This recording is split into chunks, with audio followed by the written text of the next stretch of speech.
guys, and welcome back to Analogue, a hate story. So, we were telling Mute, we were just showing her everything in Block 3 that we hadn't shown her before, that we might have shown,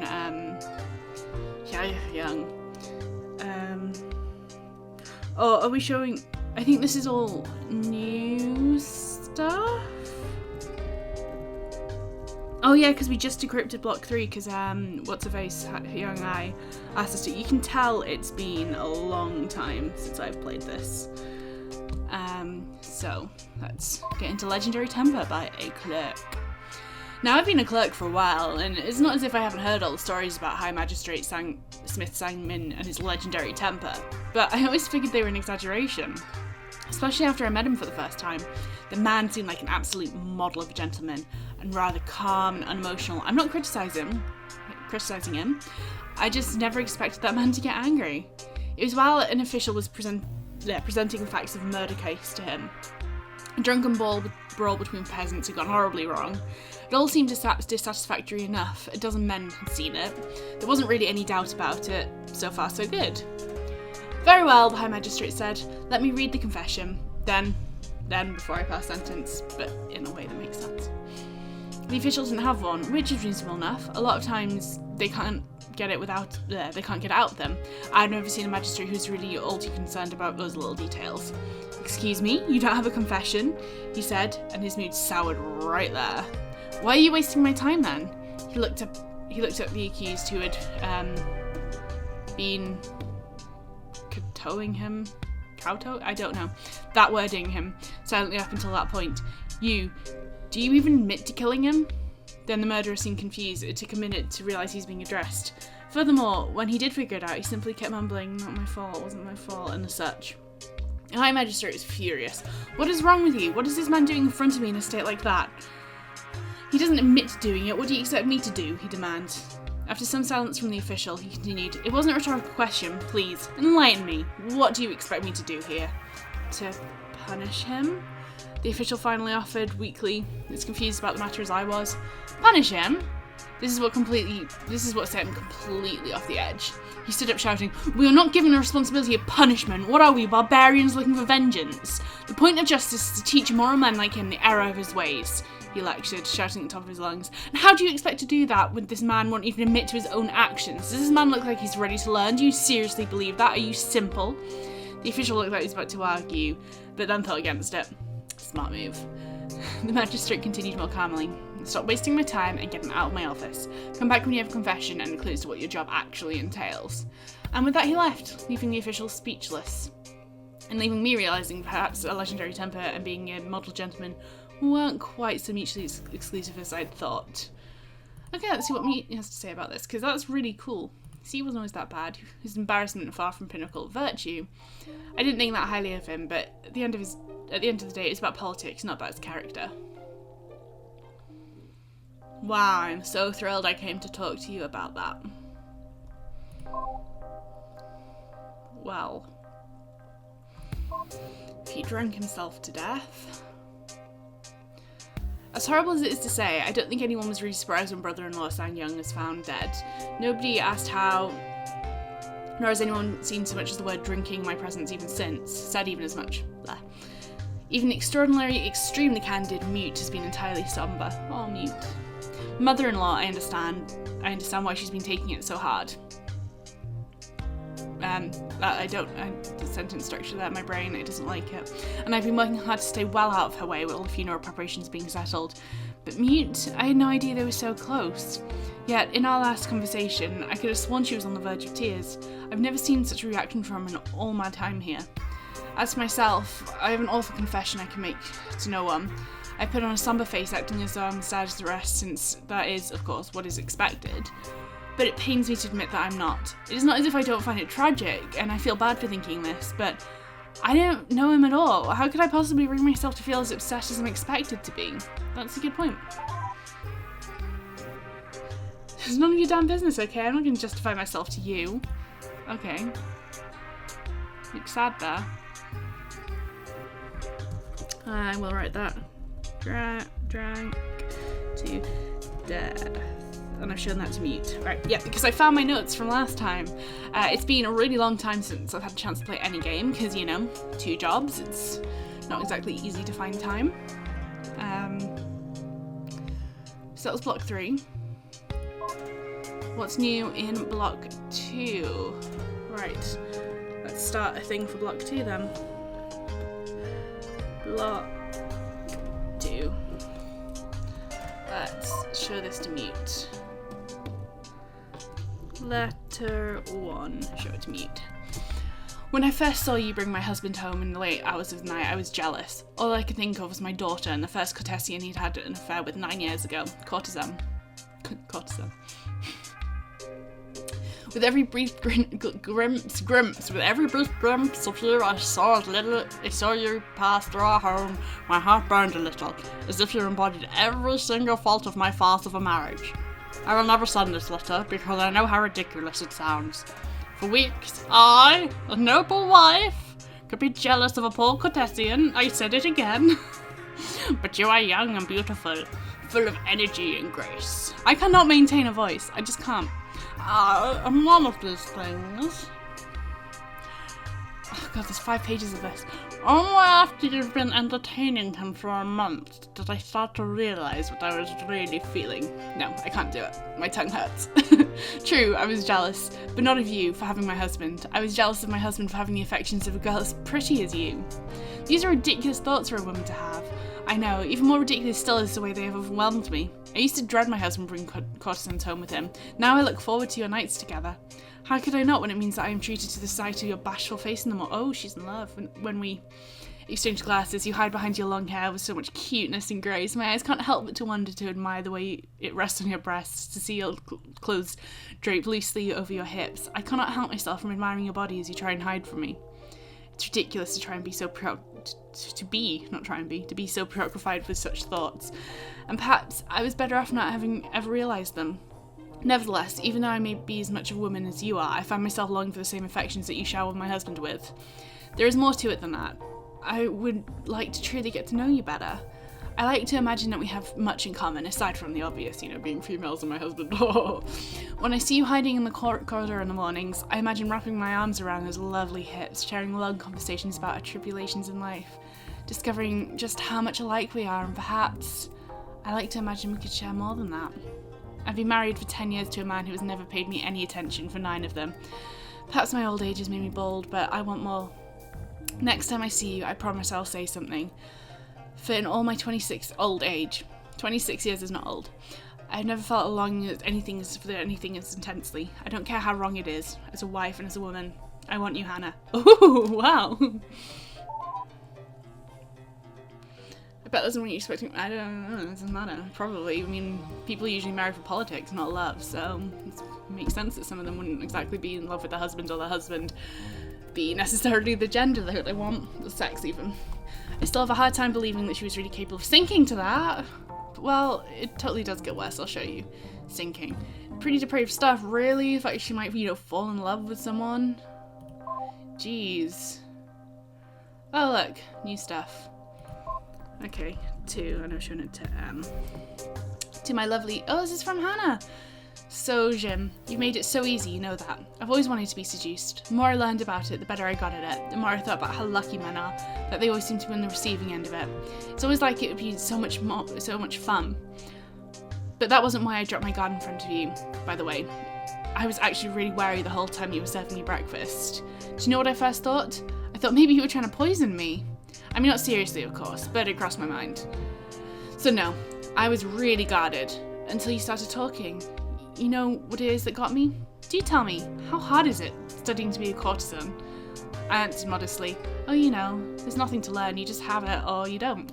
The answer that any man would expect. But you wouldn't have any of that. You said, please don't lie. I actually just want to know, does it take years or does it not? That must be intense for a girl of your age. Then you leaned in, I started to blab out how it is pretty intense, and I only realised an hour later that I was staring into your eyes, telling you, proudly no less, about my whole life story. Our faces were barely a foot apart by the time I noticed what you'd done. And that was how you caught me totally off guard. I had no idea what to do. Should I touch you? What's the right body language in that situation? Was he even interpreting you right, or was it all just in my head? Not even the slightest cue? Clue. You had me. And he played it so well. You know, just the right moment to pull back and tell me to go on my way. But in that way that left me wondering. Sojin, you made it so easy. Returning home, my heart was all fluttered, my feelings so confused, and all I could think about was you. You, the bored old wife of my patron, actually managed to seduce me, just like that. I always wanted to know that feeling, and you know, it was everything I dreamed it to be. Oh, so she doesn't necessarily like her back, she just likes being seduced. Didn't judgmental much. Yes, I want more from her. Wow, it's gotten, it's super depraved, but it's also a 16-year-old? Read it for yourself. Okay, well, yeah, I'm getting into juicy stuff now, this is why we played this game. 2,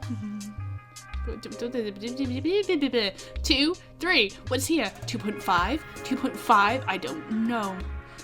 Right, well, let's go to number 3, and I'm gonna be showing it to mute. This is just in case there's any that I need to fill in later. I need to know who I've shown what to. Bleh. Sorry. How could anyone manage this? I do not know. Whenever I'm with you, I feel as though there's so much pressure to be perfect, not let you down, as if every hour of our being together is like a marriage interview with an emperor. And yet I can't stand it when you're gone. All I can think of all day is how I could hold your attention for next time. The night you snuck over knowing my husband was out, I was so terrified. You just suddenly appeared on my doorstep, your face veiled as if you were a noble woman, and I knew I could hardly turn you away. Do you know why I thought I immediately went to make you tea, making you wait in the other room? To give me a chance to calm my nerves. I was surprised to realise you were just as nervous as I. So, I knew I could take advantage of that. I put both cups on the same side of the table and sat cross-legged. Come, I said, sit with me, and gestured. You were so graceful, sitting on my lap, your small body just the right size. I saw that even you can't help but blush, and so we drank tea together. What is this? What is this? Splashing, you really want to say something? I have never even noticed this button before. Let me finish this story. But halfway through, you put your cup back down and turned around. So you were facing me, our heads just inches apart. You whispered, forget the tea. And clasping my free hand, your tiny fingers intertwined with mine, you kissed me so softly. Up until that point, I'd been worried about trying to figure out what I should do. Was I playing the man's role, or were you? But after smelling the scent of your breath and tasting the sweetness of your lips, how could I possibly ignore the passion stirring enough to care about such things? I put down my cup and took you by the chin, gently pushing you away. Oh, what longing and uncertainty was in your eyes in that moment, beautiful Hannah. I smiled as I stared back on them, intoxicated with the fact that I had you now literally under my thumb. I unclasped our hands and undid the bow of your blouse, watching your lips quiver as I pulled flap, covering your small breasts, running my finger. I'm obviously very excited. Running my fingers along the edge. I admired just how soft they were, so perfectly shaped. Are you sure? You start to ask, but I silenced you with the kiss that you were so eager for. You shivered as I enjoyed the taste of your mouth and was so very anxious when I stopped and turned you back once more. I don't write these things down, like honestly. I don't really know anyone who does. That I know of, actually. I mean, other than stories for other people. I don't write them down for myself, anyway. I don't write stories for other people, but other people do. Will you sing for me? I whispered into your ear. You nodded and referring to your trade, said, I'd love to write you a poem, Sojin. You have achieved a poem. You have found poem from Hannah. Please do not give it to the toilet monster. I responded by putting my hand up your skirt. Your poetry is beautiful, but hardly what I meant. Then I clasped your breast. I clasped your breast with my spare hand, delved deep, oh, okay, and held you very tight while I admired the loveliness of your voice. Now let's find out what this is. Except the most scandalous stuff. Really? Think of. It shouldn't have happened. They seem like good people. After he died, things fell apart. It was a pretty terrible thing to what used to be the greatest noble family. And they certainly didn't deserve to be brought down by the Kim family. And murdered by the Kim daughter. Maybe it's. I don't want to say that Sangyeon was lucky. That's not true. If he was around, maybe things would have turned out better. He always had a way of making things perfect. Still, I'd rather be killed by his own habit than by. I'd rather he be killed by his own habit than by a girl. Really? He deserved much better than what he got, and it would have been even worse if not for that, is I guess what I'm saying. Is what I guess I'm saying. I like it better when I make up what you're saying and not read it word for word. I hadn't really thought about it that way before. Really, were he around, it's totally what he'd say. Practically imagine his voice even. The drinking will inevitably kill you, and a woman will inevitably kill you, so I'd rather take the one that isn't always better. Or something like that. Yeah. Well, anyway, that's enough of that. So that is different to this. Yeah. That one is just, wow. Anyway, I'll let you get back to reading. Oh really, that's all you had to say to me? All you had to say to me. Well, unsent letter number 4. This is the juicy episode, this really is. You know what the first thing they teach you about this role is? Of course you do, I told you all about it. The first thing they teach you is to never fall in love. Nobody'd ever actually say, make sure you're in control, but that's the only way it'll ever work well. I'm supposed to be the one making people fall for me. Love is for men stupid enough to buy me out of from the Emperor, not for me personally. I know exactly how you managed to do it, but Sojin, you got me all the same. You know, they teach us poetry because if you appeal to men's vanity, it seems a little bit clever. It's a good way to hold on to them, get them to keep paying. But the flattering kind, sincerity never really factors in too much. Words. You abandon an abandoned line from the one I've been trying to write for you. You grab my heart just as tightly as you grab my breast. Too trite, way too trite, it's true. But I'm not going to dump such a lousy metaphor on you. For you absolutely deserve sincerity. It has nothing to do with vanity and everything to do with the fact that I really do totally love you. It's not sexual. I mean, it is sexual too. I still get hot thinking about how you had your way with me and how I want to return the favour, but it's not just that. It's that you understand me and you listen to me. I can pull my heart out in front of you and cry in front of you and you get it. You don't feel bad, you don't feel pity, you don't use it as an excuse to manhandle me. You just get it and comfort me by being there and listening. I love you, Sojin. I'm not supposed to, but I really do. See what Mira has to say about this? Oh, I love you. Wow, just wow. You know, I kind of feel pity towards her. She really did think she was actually in love. Which is just, come on, how uneducated can you be? Anyway, I guess you want to see more right now. It's just really shocking details you've seen so far. Here's the part where things get actually scandalous. I've added 3 more entries. Why can't you just open everything? Be like, hey, I want to read everything. When you open it, I don't know why this voice keeps happening. My art is. I really do not know why these voices keep happening. It must be something about it being 12 in the afternoon. 12 noon. 6 minutes past 12. I have 2 minutes. This is probably the second to last entry looking at the size of that. My art is that of lies and lying, and of both I have much practice. I've said to men I love you falsely, I've suffered pain but smiled in pleasure. But the hardest lie I've ever told was that I could live without you. So sad, so sweet. It's not exactly, really, it's not a translation I see here. It's not exactly any better than original Korean. It's not terrible, I like it. But you're wrong, I'm expecting. Oh, thank you. Real poetry is not false like that. It's from the heart, it's sincere, not vulgar trash. I don't know much about the subject, but I mean, come on. You don't know much either. We have the realization that Mir does not know much about poetry. There's a reason why men's poetry is what gets studied and taught. Yeah, by the way, my phone's on because I'm expecting a call about a job. A 3rd job, yay! So yeah, unprofessional. Woo. Women's poetry is used for seduction. You need real sincerity. You need someone who actually understands love. It's titillating, sure, but it's crap. Anyway, I guess you want to see the other poems that sure. Yes! I want an 100% unlock rate. It's pretty gross. Anything more than you've read. It's all Lahor's poetry. She didn't seem to write down the one she did for anyone else, so that's all you can get. Oh, just do we finally have Pretty Flower? Right, this is the last one.